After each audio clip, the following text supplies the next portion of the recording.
Practice Test 1. You will hear a number of different recordings, and you'll have to answer questions on what you will hear. There will be time for you to read the instructions and questions, and you will have a chance to check your work. All the recordings will be played once only. The test is in 4 sections. Write all of your answers on the test pages. At the end of the test, you will be given 10 minutes to transfer your answers to an answer sheet. Now turn to Section 1 on page 5.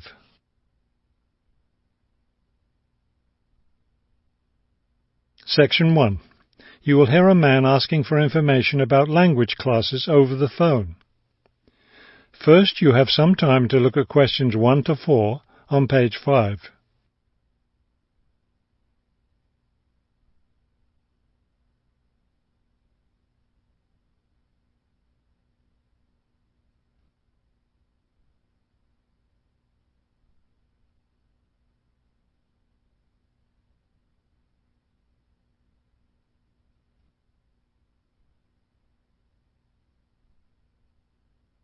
You will see that there is an example that has been done for you.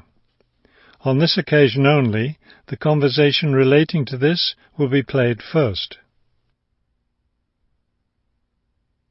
Good morning, Globetrotters Language School. How may I help you? Yes, I was wondering if you could give me some information on language classes. The woman answers the phone. Globetrotters Language School. So the word Globetrotters has been written at the top of the form. Now we shall begin.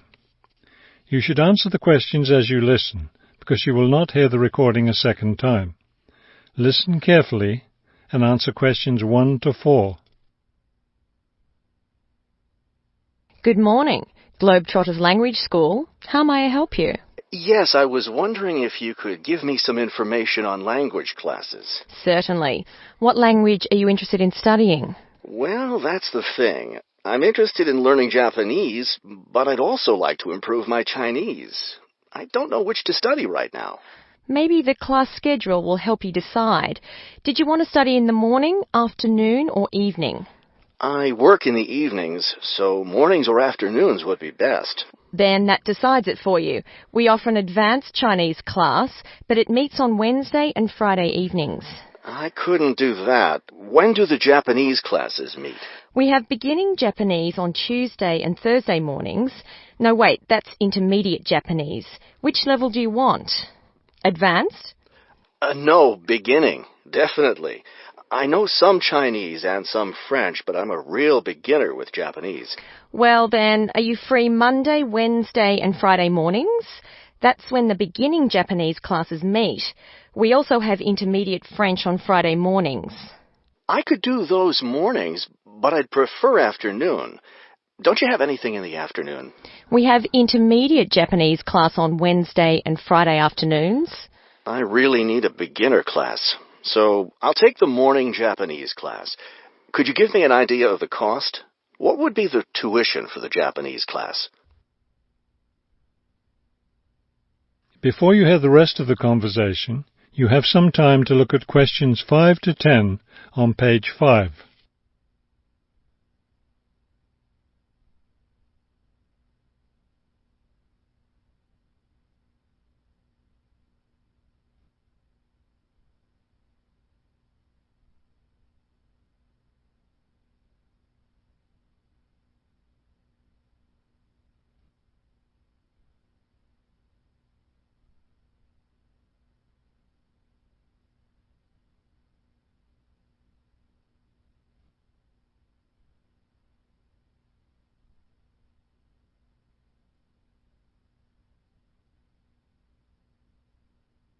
Now listen and answer questions 5 to 10. The beginning level classes meet 3 times a week, so they cost a bit more than the other levels. For a 6-week course, the cost would be $575. That's a bit steep. If it's hard for you to pay that much, you could sign up for just 4 weeks of class and pay $410, or you could pay for 1 week at a time at $125 a week. That comes out to be much more expensive once you add up all the weeks. That's true. You can save money by registering for 2 levels together. For example, pay for your beginning and intermediate classes now, and you'll get 12 weeks of class for just $1,050. That's not a bad deal, but I can't come up with that much money at once. I'll just pay for the 6-week course. Fine. That class begins next week, so you need to register right away. Can't I register over the phone? No, I'm sorry. We don't take phone registrations. What you'll need to do is visit the school office today or tomorrow. Bring a cheque for the tuition and a photo ID. Is that all? Yes, we'll give you a registration form to complete, or you can save time by visiting our website and downloading the form there. Complete it and bring it into the office with your cheque. Great. I'll stop by this afternoon. Fine. When you arrive, ask for Mr. Lindsay. He's in charge of student registration. I'm sorry, Mr. Who? Mr. Lindsay, spelled Lindsay. Thank you for your help. Thank you. We'll look forward to seeing you in class. That is the end of Section 1. You now have half a minute to check your answers.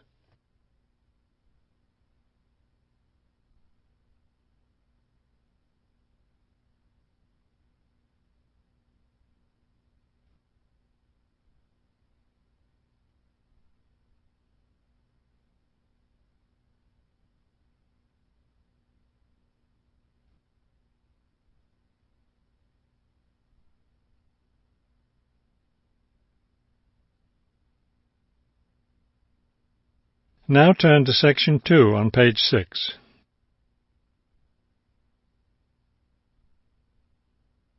Section 2. You will hear a tour guide giving information about a shopping district. First, you have some time to look at questions 11 to 15 on page 6.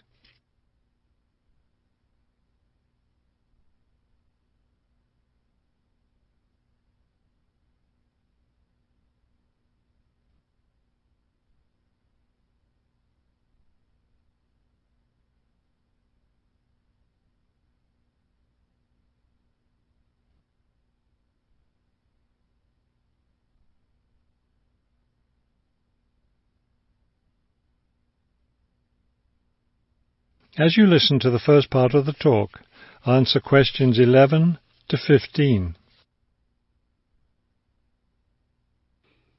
This afternoon, we'll visit the city's shopping district. Several blocks in the area are closed to car traffic, and I know you'll enjoy walking around there.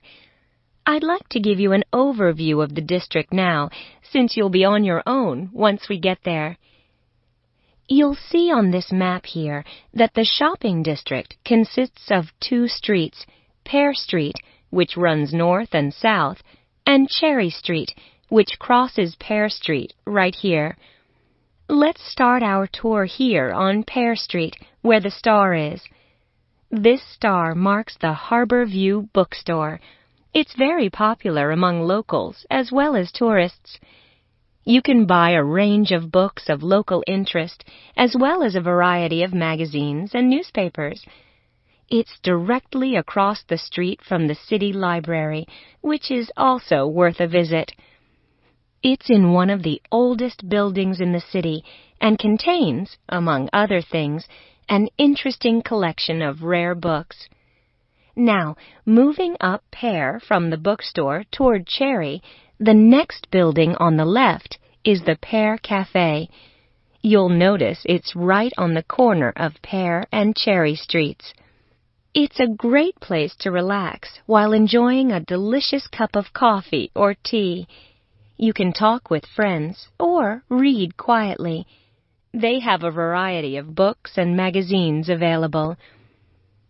From the windows of the cafe, you can look right across Cherry Street for a lovely view of city gardens. It's a rather small garden, but it contains a variety of exotic plants and flowers. Let's leave the cafe and cross Pear Street. On the opposite corner, we're at Caldwell's Clothing Store, which you might also want to visit. They sell both men's and women's fashions from countries around the world. Continuing down Cherry Street, the next building on the right after Caldwell's is the souvenir shop. Stop in here to get maps and books about the local area, as well as T-shirts and postcards with pictures of the city. Now, we cross Cherry Street and we're at the Art Gallery, one building down from the corner. Here you can see, and of course purchase, many fine paintings and sculptures by local artists. Let's keep going down Cherry Street toward the harbor. On the left, right after the gallery, is Harbor Park. It's a lovely place, and it's certainly worth spending some time there. Before you hear the rest of the talk, you have some time to look at questions 16 to 20 on page 7.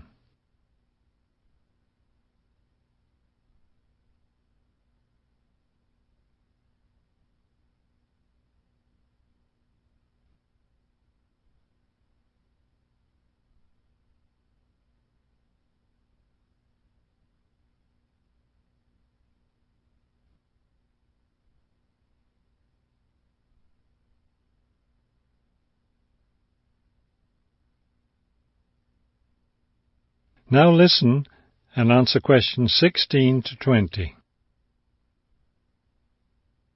Harbor Park was built on land donated to the city by Captain Jones, a lifelong resident of this city. Captain Jones designed the park himself, and it was built in 1876. Exactly in the center of the park, a statue of Captain Jones was erected, and it's still standing there today. It shows Captain Jones on the bow of his ship. After viewing the statue, you can follow the path that goes through the woods just behind.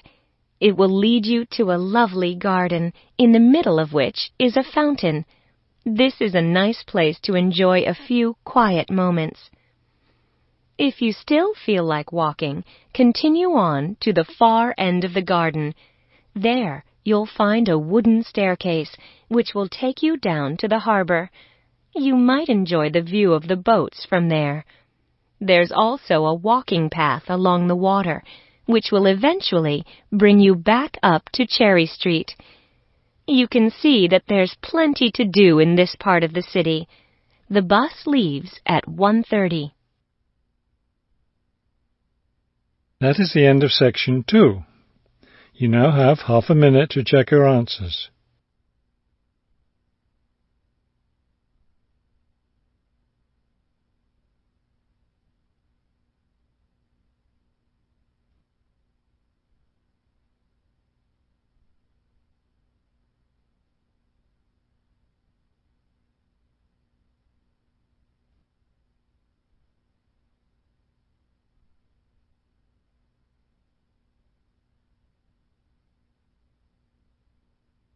Now turn to section 3 on page 7.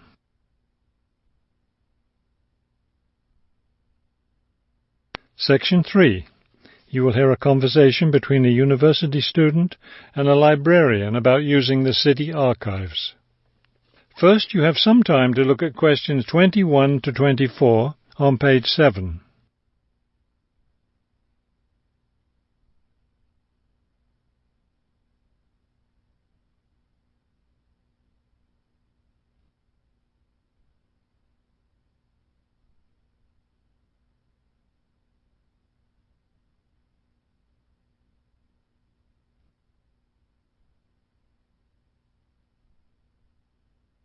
As you listen to the first part of the conversation, answer questions 21 to 24.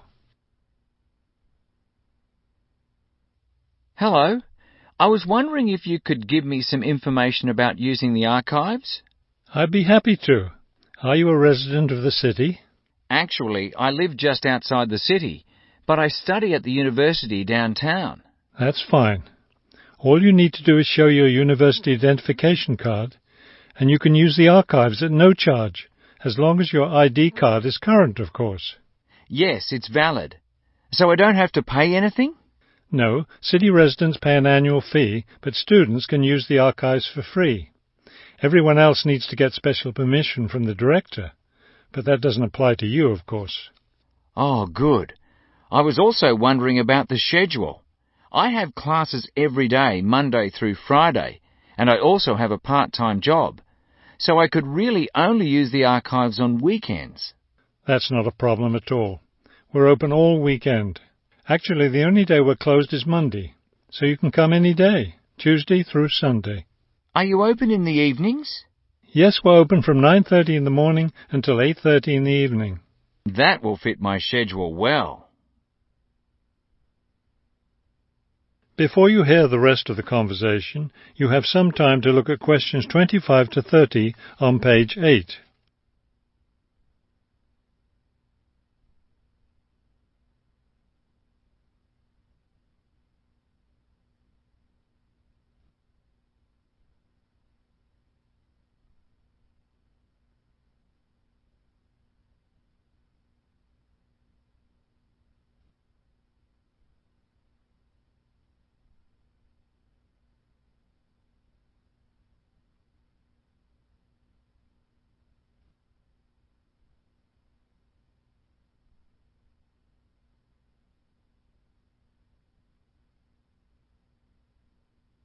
Now listen and answer questions 25 to 30. Is there something else I can help you with? Yes. One thing I'll be needing to see for one of my class projects is old photographs. Do you have photographs of the city in the 19th century that I could look at? Yes, we store all the photographs in the basement. Those stairs over there will take you down to the photography collection. Just tell the librarian there what you're interested in, and he'll help you. Those would be 19th century photographs? Yes, the entire collection is there. Now, if you're interested in seeing documents from the 19th century, those are right here on the ground floor. I would like to see some of those documents. Does that collection include newspapers too? No, all the newspapers from the earliest ones in the 18th century up to the current time are on the second floor. Here, let me just give you this map of the archives, and you'll be able to find whatever it is you need. Thank you. Oh, I see you have a whole room devoted to maps. Yes, on the third floor. That's great, because one thing I need to do is look at how the city has developed over time. I'm sure you'll find a lot of helpful information there. Of course, some of the maps are several centuries old, so generally visitors are only allowed to see photographic reproductions of them. That shouldn't be a problem. What's this on the fourth floor? Ogden's Woolen Mill. As I'm sure you know, Ogden's Woolen Mill was the major entity responsible for the growth of this city in the 19th century. The Ogden heirs gave money for the archives to devote an entire floor to information about the history of the mill. Will I be able to find information about the Ogden family there? Photographs, personal papers, things like that? Probably the family photographs are stored downstairs in the photography collection. The personal papers would be on the 5th floor, where we keep all the personal papers of famous residents of our city. Thank you so much for your help. I'll be able to do a lot of my research here. That is the end of section 3. You now have half a minute to check your answers.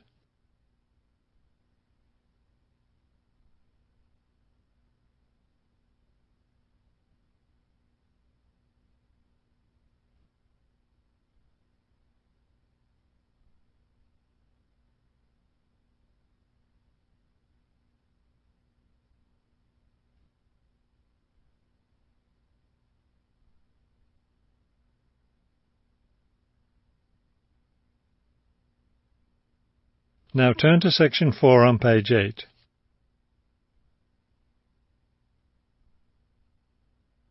Section 4.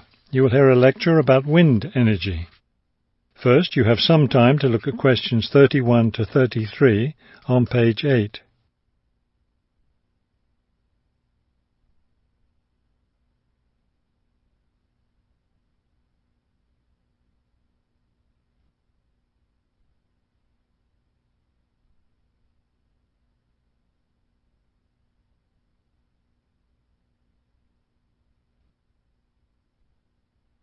Now listen carefully and answer questions 31 to 33. With the rising cost of fossil fuels, there's a great deal of interest these days in developing alternative sources of energy. Today, I'd like to talk about one of these: wind power. In the past couple of decades, there's been an upsurge of interest in using the wind as a source of energy, but the idea isn't new at all. People have been harnessing the power of the wind for centuries, ever since ancient peoples first used sailboats. In ancient China, farmers used a rudimentary sort of windmill to pump water. Wind power was used in other parts of the ancient world as well. In Persia, for example, farmers used wind-powered mills to grind their grain. During the Middle Ages, in the Netherlands, people went back to the ancient idea of using the power of the wind to move water. They used windmills to drain lakes, thereby creating more land for farming. Before you hear the rest of the talk, you have some time to look at questions 34 to 40 on page 9.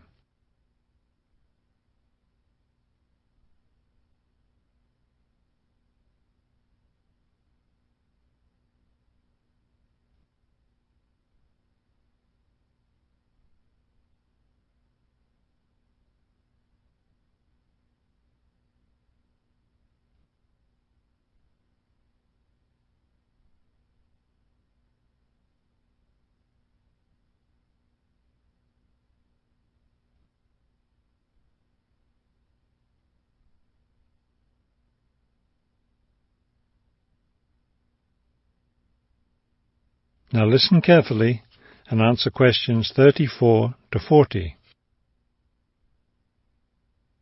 At present, people around the world are using the wind to generate electricity, some old methods, some new. Is this the solution to our modern energy problems? Well, as with anything, there are both advantages and disadvantages to using wind power. Let's take a look at some of the reasons to use wind power. One of the biggest problems with using fuels, such as oil and coal, is pollution. Wind power, on the other hand, is clean. It causes no pollution and therefore doesn't contribute to global warming. Another great advantage of wind power is that it's a renewable resource. Oil and coal reserves are limited, but will never run out of wind. Economics is another reason to use wind power. Using the wind to generate electricity costs less, much less, than running other types of generators. In addition, since wind turbines don't take up much land, the land around them can be used for other purposes, such as farming. There are disadvantages, however. Even though generating electricity with wind is relatively inexpensive, the technology isn't cheap. The initial costs of setting up wind turbines can be quite high. Another issue is reliability. Wind doesn't blow at a constant strength. Therefore, at times, a lot of electricity can be produced, while at others there may be little or none. Wind turbines usually have to be located in rural areas where the land is open. Their distance from cities, where the most electricity is needed, is another issue. Although wind is considered to be a clean source of energy, wind turbines cause their own sort of pollution. Wind turbines are usually placed in high, open areas where they're easy to be seen.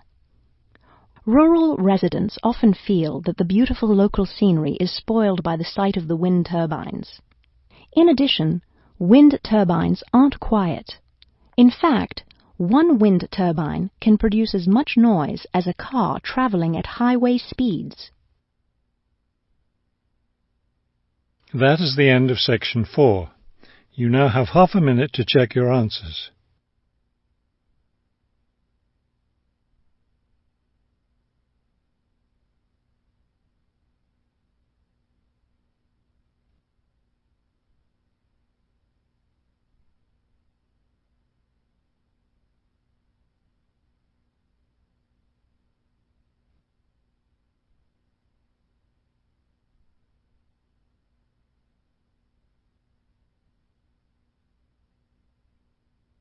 You will now have 10 minutes to transfer your answers to the listening answer sheet.